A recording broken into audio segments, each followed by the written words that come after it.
Hey everyone, I'm Slaya. In this video guide, I'll show you how to quickly uninstall CurseForge and Overwolf.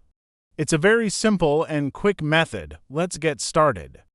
First, go to the search bar in the bottom left and type Control Panel. Click this. Now click on Uninstall a program. In this section, you can see all the applications installed on your computer. You can use this for any application you want to uninstall, not just CurseForge or Overwolf. Okay, now let's find CurseForge and uninstall it. If you have too many applications installed on your computer, you can use the search bar in the top right to find the application you are looking for. Right-click on CurseForge application and click Uninstall. In the window that opens, make sure both CurseForge and Overwolf are selected, and click on the Uninstall button. As you can see, you received an information message stating that it was successfully uninstalled.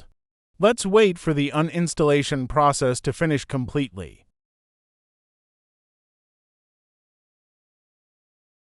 As you can see, when I tried to uninstall Overwolf again, I got a warning message that it had already been uninstalled. If this video helped you, please like, comment, and subscribe. Have a good day, everyone.